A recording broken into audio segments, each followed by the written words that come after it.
If you have your New Testament, we're going to read from Mark chapter 7. So if you'd be turning to Mark chapter 7. And just by way of kind of a marker and kind of context, one of the things to always keep in mind as we're reading through the Gospels is that the last week of Jesus' life is 30% of the Gospel account. And like, for example, in John, you have the raising of Lazarus in chapter 11, the triumphal entry, and then you're into the last week. And so fully a third of our gospel account is that last week. We primarily have a little bit over a month of the daily lives in Jesus. So when we come like to the middle of Mark, we're within a year of the cross. And that's something just in terms of context to keep in mind. Tucked in between the feeding of the 5,000 that we looked at last time and the feeding of the 4,000, we're getting close to Peter making the confession, "You are the Christ." And this conflict that Jesus has had with the religious leaders has just been brewing under the surface, getting stronger and stronger. And the thing that's so interesting to me is that while Mark is our shortest account, when it comes to narrative and to events, a lot of times Mark gives us more details than Matthew and Luke. So I'm going to say the same thing in a different way. A lot of times Matthew and Luke will compress narrative because they're going to have extended sermons and they're going to have parables. And so sometimes when you're looking at the events and the details that happens, then Mark gives us more information and details than the others do. The other thing that's very interesting as you read this, and if you'll check with your translation, virtually all of our newer translations, in verses 3 and 4, will have parentheses. And this is going to be an explanation and very much kind of like a footnote would work in something that's written today. So Wayne has given us the first 5 verses and then verses 9 through 13. Lord willing, next week will be kind of part 2 of this same conflict and this same discussion about Jesus and the traditions that are going on. So Mark chapter 7, verse 1, the Pharisees and some of the teachers of the law had come from Jerusalem. So just stop and think. These people have made roughly a 90-mile journey to, can I use the word spy? To kind of inquire, to listen. They certainly are not going to be a sympathetic audience. And this tells you also something about the concern that is developing among the Pharisees and the teachers of the law that they're going to make this extended journey up into Galilee. And they gathered around Jesus. Can I just use, this is from my family, can I just use the word picky, picky, picky, picky?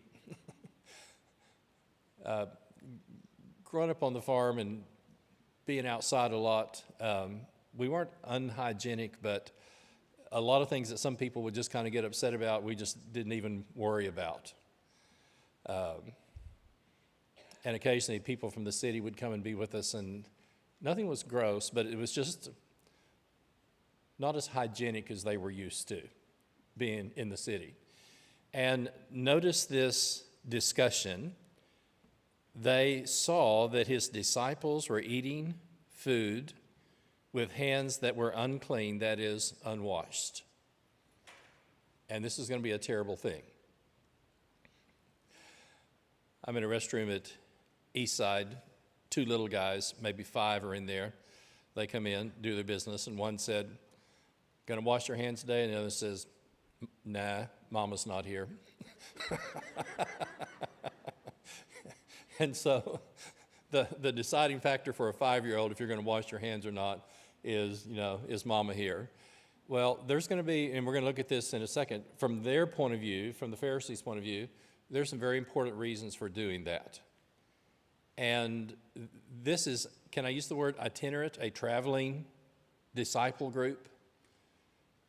They don't have disinfectant soap, running water every time they turn around. They're traveling from place to place. And so as this spy group comes up for 90 miles, then they're going to get all upset because your disciples eat and they didn't follow all these traditions that we're going to notice. Now, a part of why we know Mark is written to a non-Jewish audience is that Jews would know this next information. So notice what he tells us in verse 3. The Pharisees and all the Jews do not eat unless they give their hands a ceremonial washing, holding to, and here it comes, the traditions of the elders. When they come from the marketplace, they do not eat unless they wash, and they observe many other traditions, such as the washing of cups, pitchers, and kettles. Some of you may not identify with this, but if you've ever seen that older TV series, Monk, the guy who's a germaphobic and always having to kind of wash and do stuff. And let me just give you a bottom line, both for today and tomorrow. And I understand this. The mentality is that we've got so much uncleanness around us. We got Roman soldiers, and they may have killed somebody today, and they're unclean. We have tax collectors. They're handling money all day, and they don't wash their hands in between every time they do a transaction. A tax collector's unclean. We have these women of the night wandering around, and the Pharisees are thinking we just have so much uncleanness, and they would think of the word filth. Then what we need to do is that we need to preserve our sense of purity. Let me go ahead and mention something so I don't forget it.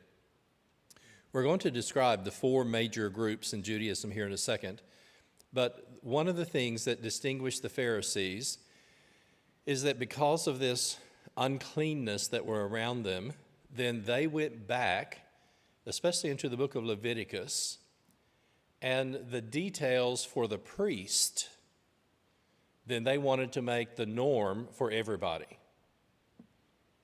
So if you go through the book of, and we'll talk about this in a little bit tonight. When our kids were little, I said, do you hear the word Levi in Leviticus? And who's Levi? The priestly tribe. And so in the book of Leviticus, then here are all these rules, stipulations. How do you stay clean and pure? And the priests had a higher standard of purity than the common people. So 1,500 years later, as the Pharisees come along, then because of all of the uncleanness that is around them, then they decide we're going to raise our personal level of, can I use the word hygiene, and personal cleanness to that of the priests in the Old Testament, and that's going to become our standard. I may have written this down, and we'll come to it in a second, but let me just mention it this way. As far as we can tell, the Sadducees, as we're going to see, were only 1 or 2% of the population. Very wealthy, very influential. The highest percentage that I've seen, and part of these are estimates and we don't know 100%, but the highest estimate that I've seen of Pharisees is 10%. Because the other 90% of the Jews were just thinking, I don't want to have to wash my hands every time I turn around. I don't want to have to do all the things that they did. I just want to live my life, and I don't want to have to live on the level of the priesthood in the Old Testament when it comes to cleanliness.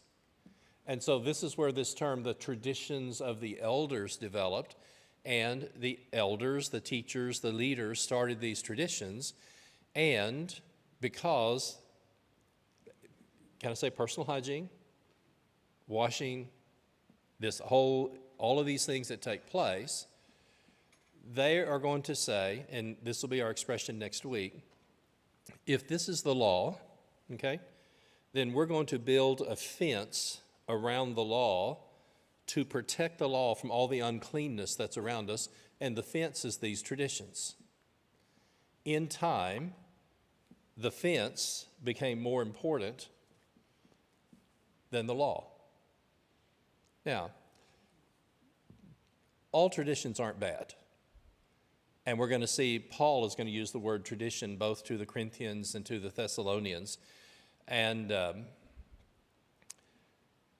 A first-generation church where no one has grown up in the church is kind of like a youth group. They kind of go up and down all the time because you don't have that stability of, well, this is how we have done things for a long time. Especially while we were through college and after, a lot of times I would lead singing and work with young people, and we were in a small congregation, and on a Sunday night, very specifically said, we are going to have our closing prayer, and then we're going to have our closing song. So a brother got up and led the closing prayer. I led the closing song. I walked out the back, and not a person moved. We don't leave until we've had a closing prayer. So finally, John gets up and comes to the front and leads another closing prayer so we can leave, because in this church, we don't leave until we have had a closing prayer. Well, that's not necessarily bad. But anytime you get a group of humans together over a period of time, certain traditions are going to develop. And so I am empathetic with the Pharisees' concern about trying to follow the law, but in their zeal to do this, do you remember Jesus said, and I use the term, and this is in Matthew 23, you tithe mint, dill, and cumin. Tiny, tiny seeds. 7, 8, 9, 10. 7, 8, 9, 10. And so even with mint, dill, and cumin, they're going to be really focused on giving God 10%. But he says you neglect the weightier matters of the law, justice, mercy, and righteousness. It's okay to tithe, but you shouldn't be so involved in the tithing that you miss the main point of the law. And this is where this major conflict is going to develop. And I'm going to suggest, even into next week, one of the major reasons that Jesus is crucified is that they didn't follow the traditions of the elders. And in time, these traditions became more important to people than actually the teaching of the law. So we're down to chapter 7, verse 5. Verse 5. The Pharisees and the teachers of the law asked, "Why don't your disciples live according to the tradition of the elders instead of eating their food with unclean hands?" And you see how specific they are? Because these are our traditions, and you're out among these people, and you think, how many people are the apostles around? You know, very early in Mark, and Mark's the one who does this most of all, and I just love this expression, it's wall-to-wall people. Wouldn't mention this to your grandkids, but do you remember when people would advertise a house and it has wall-to-wall carpet? Remember that expression? Kind of moved from tile and wood, and oh, here's a house that's got wall-to-wall carpet. Well, when I read the ministry of Jesus in Mark, I think, wall-to-wall people. There's just people everywhere. And so when this group comes up and is observing the apostles, then they're not meticulous, they're not scrupulous, they're unclean. And so because of this, then this major conflict arises. Let's go ahead and read verses 9 through 13, and then we'll drop back and look at something about the groups that are going on. He said to them, "You have a fine way of setting aside the commands of God in order to observe your own traditions. For Moses said, 'Honor your father and mother. Anyone who curses his father or mother must be put to death.' But you say," and do you hear this echo from the Sermon on the Mount? 5 times Jesus is going to say, "Oh, you have heard that it was said, but I say unto you." He taught them as one having authority. And then here again is one of these traditions that they had. "And you say, if a man says to his father or mother, 'Whatever help you might otherwise have received from me is Corban,'" and again, Mark will add, for non-Jewish readers, "Oh, a gift devoted to God," "then you no longer let him do anything for his father or his mother. Thus you nullify the word of God by your traditions that you have handed down, and you do many other things like that." Now, and we'll touch on this here in a little bit, but the significance of this Corban thing is that, remember when Moses very specifically says, "Honor your father and mother"? And especially when I'm talking with younger people and teenagers, I tell them, yes, growing up, you need to honor your father and mother, but honor your father and mother may have a lot more to do with the last 10% of your father and mother's life than the first 20% of yours. It's a lifetime commitment. The last 2.5 years, we had to move mom and dad off the farm. They just physically were not able to maintain themselves. And close to 122nd and Penn. And maybe the last 3 or 4 months, they're brother, sister, so there were 3 of us. But one of us were with our dad 24 hours a day for nearly 4 months. And my shift was either Sunday night or Monday through Wednesday noon. And I just told the elders, I'll take my laptop, I can work on lessons. I need to be with my dad. Sister would take over. Kent would do Thursday through into Saturday. So if we needed to do lessons or something, our sister always came in and helped with food. But it was an honor, it was a privilege for the 3 of us to honor your father and mother because of all the help and sacrifice that they had given to us. Well, the Jews are going to say, oh, well, I would like to help Dad, but I've devoted this to God. And I'm going to give this the worst interpretation. And then we'll wait till Dad dies, and then that way we won't have to help him. And Jesus is saying, your tradition, this fence that you've built around the law, has then prevented you from actually following the law. And that's going to be one of these major conflicts that takes place. So when you look at the very top of the outline, if you have that, look at all of the political, cultural, and social changes that happened to God's people from the end of the Old Testament to the time of Jesus. The Israelites are carried away into captivity by the Babylonians. Daniel's going to go in 606. Ezekiel's going to go in 597. The city's going to be destroyed in 586. And then, as the word of Jeremiah said, 70 years from that first group, God was going to bring them back. So the Persians came in, and through the end of the Old Testament, then the Israelites are going to have lived under the Babylonians. The exiles will return. They live under Persian rule for 200 years. Alexander the Great's going to come along roughly 333, 321, and he ends Persian rule, and then there's Greek Hellenistic rule, initially from Egypt, and then from 198 it will shift and come from Syria. And then 63 BC, the Roman general Pompey comes in with a peacekeeping force to keep the Jews from killing each other, and they never leave. The Romans didn't fight any battles to take over Palestine. They just came in as a peacekeeping force and then took over. But look at all of the cultural changes and all the things that have happened and the totally different ways of life that the Jews have lived since the end of Malachi to when the angel appears to Gabriel is my starting point for the New Testament.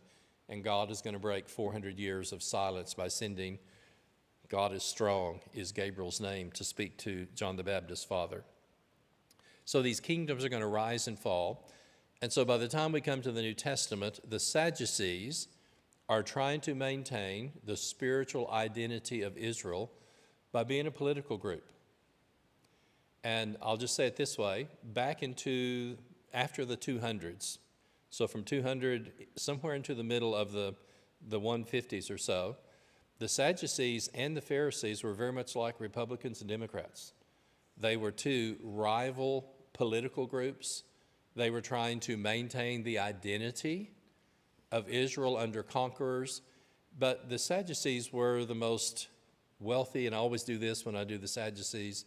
They're the most political, they're the most economic of the group, and they felt like even if we have to purchase the high priesthood, then as long as we control the high priesthood and the Sanhedrin, we're going to preserve the identity of Israel. When you look at the Essenes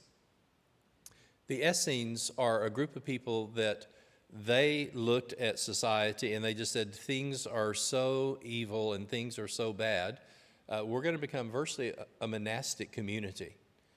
And most people think they had moved down on the west side of the Dead Sea, and the leading thought is that the Dead Sea Scrolls were probably preserved and published by the Essenes, and they just completely moved away from society because everything's so unclean.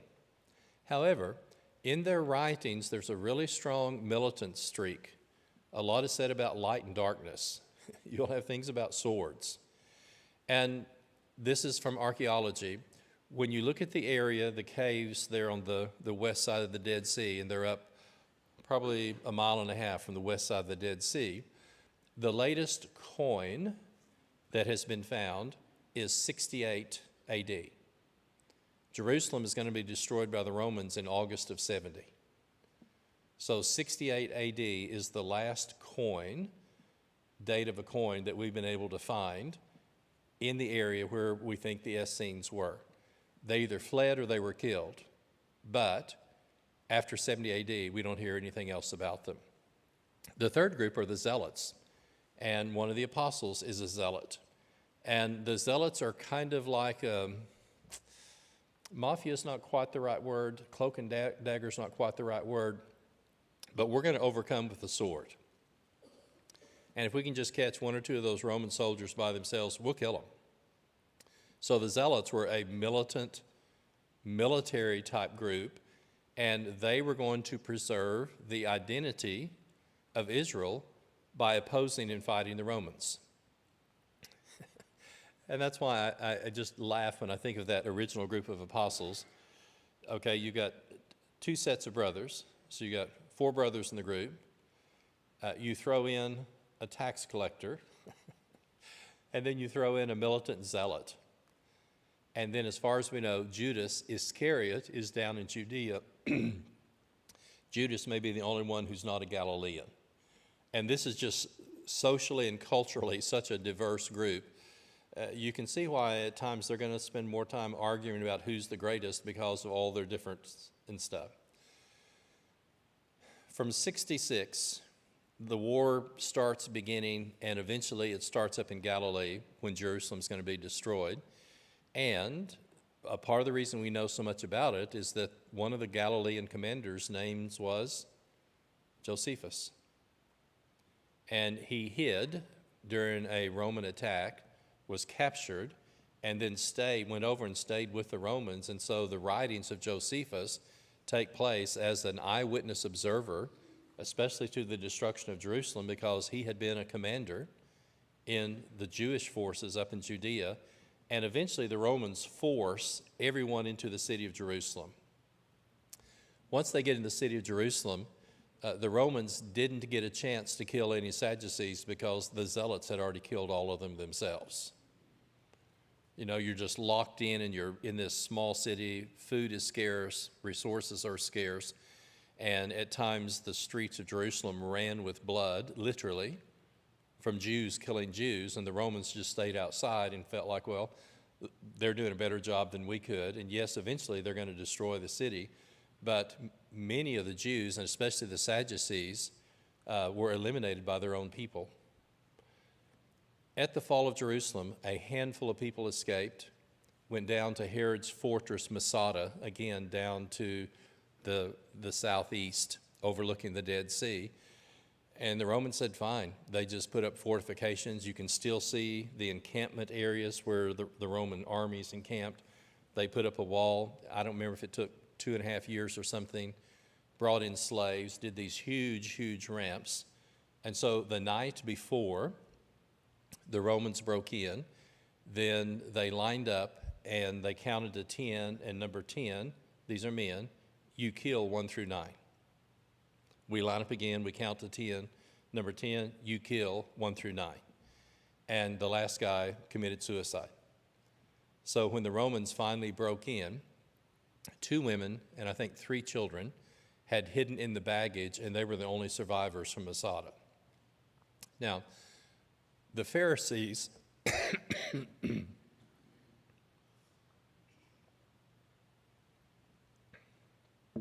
had decided to leave politics back in the 150s, 160s somewhere, and they became a table fellowship.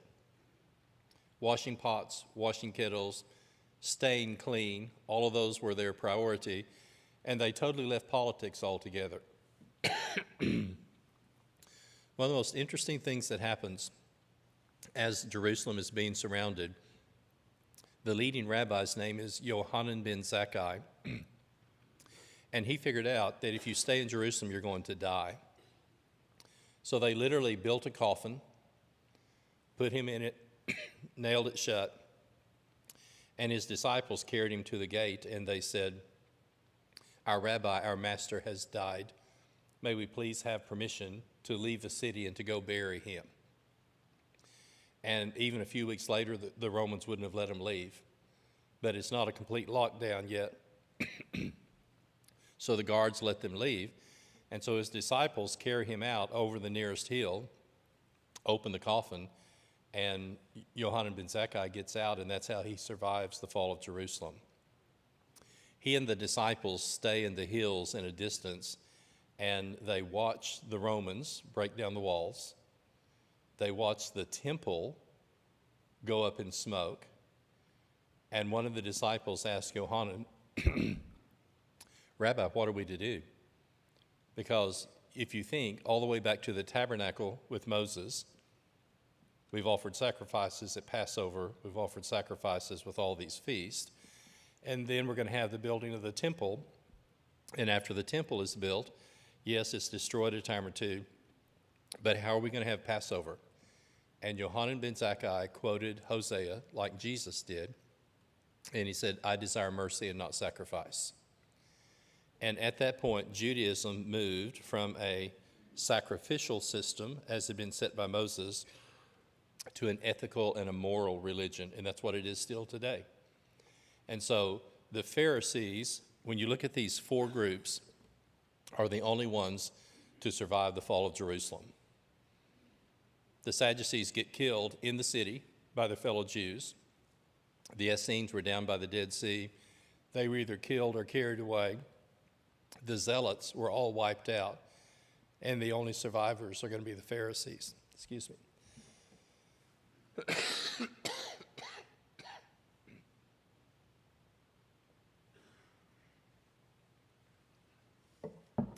And so, when you read the book of Matthew, I think part of the reason why we have so much discussion about the conflict between Jesus' disciples and the Pharisees is that after 70 AD, they're the only survivors. Do you remember in Matthew 24, Jesus says, when these things are going to happen in these days, and you see the abomination that causes desolation, flee, don't go in your house, don't get things. And I think it's Eusebius tells us that a group of Christians saw the coming of the Romans and fled to Pella, which is up on the other side of the Jordan River. And so if you were a Christian and you stayed in Jerusalem, your soul may have been saved, but you died. But those who saw the abomination that causes desolation, listening in the book of Matthew, they fled the city and they survived. And so historically, after 70 AD, Christians and the only survivors of the fall of Jerusalem are the Pharisees. And so you think if they're going to be the representatives of Christianity and Judaism for centuries to come, I think that's part of the reason why we know so much about them in the gospel accounts, because they're going to be the two groups that are going to represent these two competing points of view. The other thing is that if we're Pharisees and we're only 10%, can I use the word evangelize? We're going to be doing everything we can to try to influence these other 90% of the Jews to follow our traditions. And who are Christians trying to talk with to become Christian? That same 90%. And so these two groups are the primary competitors of trying to win people over to their respective points of view, and they're going to be the survivors of that. I've mentioned this, but look at number 2 right in the middle.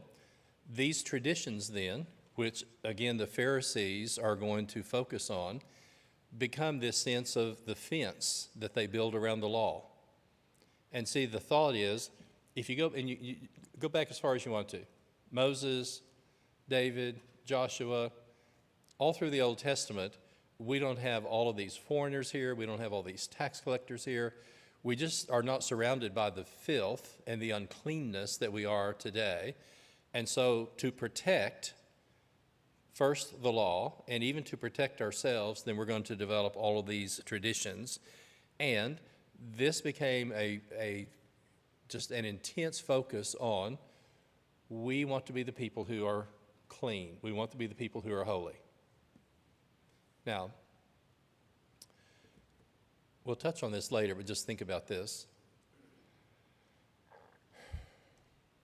It's always amazing to me that someone like Samuel, that will be a part of our lessons morning and evening, how appropriate for Samuel to anoint Saul and then to anoint David. And when that lady comes in and starts anointing him, the Pharisees are just so uncomfortable. They're just, my family would say, they're getting the willies. They just can't hardly stand it. If this man were a prophet, what would he know? He would know what manner of woman this is, and because she is unclean, he wouldn't let her touch him. You see what I'm saying? As soon as you understand more about who the Pharisees were and what they were doing, over and over and again, their interactions with Jesus just had this constant sense of conflict, and that woman anointed Jesus. What a contrast.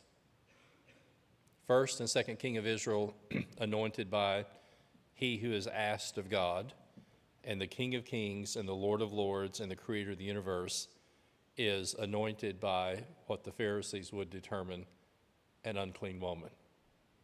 And the irony just is always so striking. So, number one, they came from Jerusalem, and I just said to find fault. That's their whole purpose. And they're not going to have to look very long. They come and they see these apostles and the things that are doing. And why do your disciples break the traditions of the elders? And their translation is, you're all unclean. And see, the Pharisees could neither eat or sleep or be with people who didn't wash their hands and follow these traditions. And this is what's so baffling to them, is that you first of all have the 12, and then you have these larger and larger crowds. And again, just from a functional point of view, how many of the 5,000 do you think had a chance to wash their hands before they ate of the fish and the loaves? You see what I'm talking about? And here they've run around the sea, and Jesus performs the miracle, and you're not able to do that out here in the wilderness. The apostles don't blink, and the Pharisees are just cringing because of being concerned about that. And 1:2, this is one of their concerns. Because you're unclean, how can you be right with God if you are totally unclean?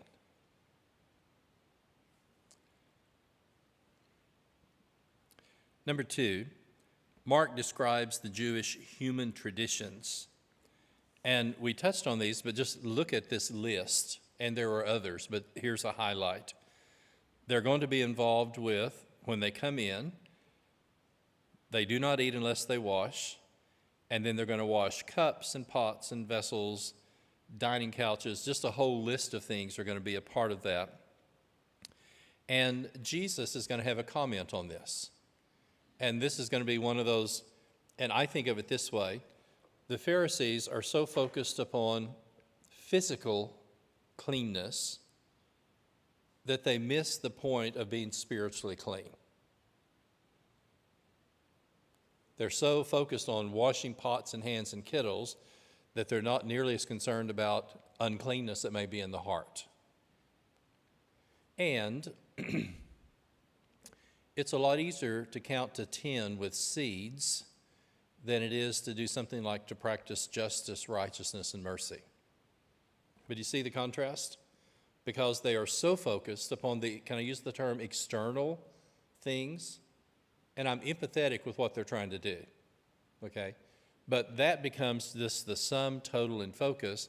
And then the real reason, the weightier matters of the law, there's not much energy to be involved in those because they're so involved with the physical things that are on the outside.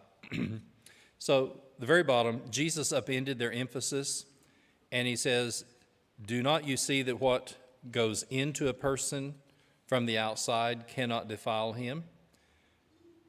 It does not enter his heart, but his stomach, and is expelled. He declared all foods clean, but it's what comes out of a person that defiles him, the things of the heart. And I make this comment, this is going to sound like the works of the flesh. Evil thoughts, sexual immorality, theft, murder, adultery, coveting, wickedness, deceit, sensuality, envy, slander, and pride, and foolishness. All of these things come from within, and this is what defiles a person. I read these, and I remember Jesus in the Sermon on the Mount, blessed are the pure in heart, they shall see God. End of Titus 1, to the pure, all things are pure, but to the defiled and unbelieving, nothing is pure. And Jesus is saying, because of your traditions, you are so busy doing the external things, you have actually missed the heart and the reason for why God gave them in the first place. You'll see the word tradition there, something that's handed down, something that's handed over, and it's the content of these instructions. I'll leave you to look at those, but number one are the traditions of the Pharisees, and that's what we have over and over and again in the Gospels. But secondly, Paul talks about traditions in the church, and these are not going to be necessarily bad things. The church in Thessalonica, brand new Christians, and Paul talks about these are the traditions that we have as Christians. Can I say it our way? This is how we do church. Because of all these people that come out of the world, they've never been a part of a local church before. And so you immediately have to have traditions that are passed down. So, two things in the middle. Traditions are bad when they're bound on others. And the second thing is, traditions are bad when they take an undue significance. Every church that has been in existence for very long has certain traditions. And an older preacher told me once, he said, son, when you move to a new church, be careful about making some changes too early because you may be moving an unmarked grave.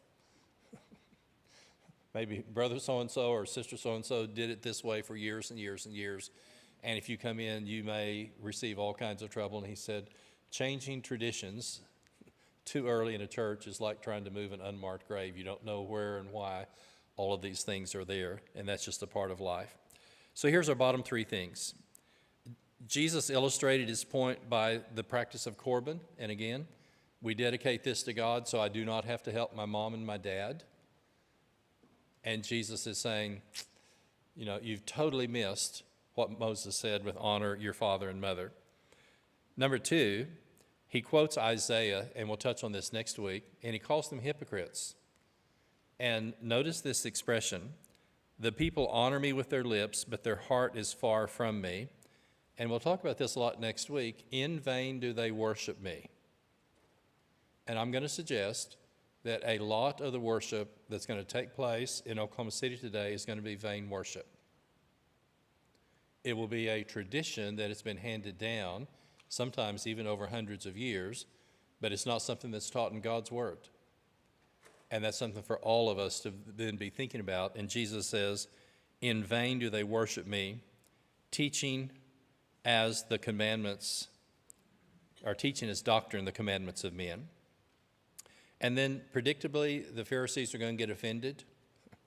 They're going to be upset because Jesus doesn't follow the traditions of the elders.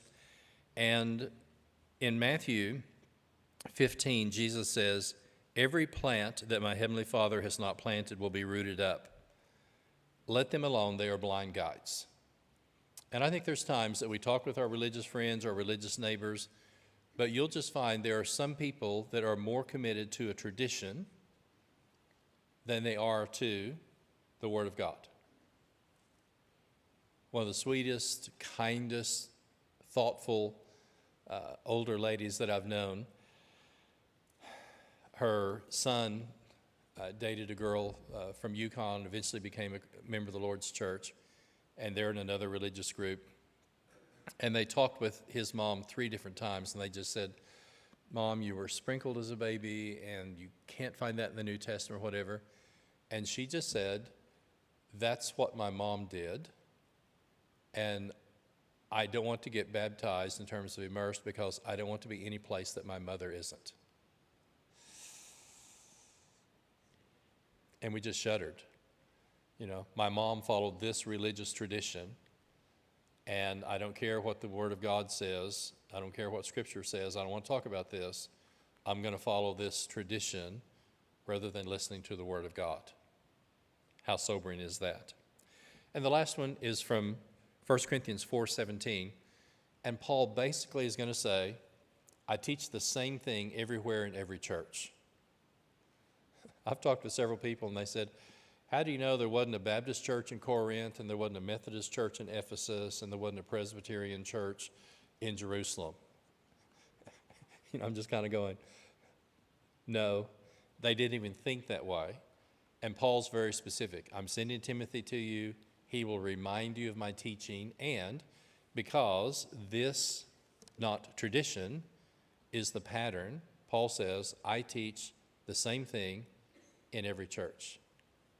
And by the grace of God, we want to follow that same pattern and be those same people 2,000 years later. God bless. Have a wonderful day.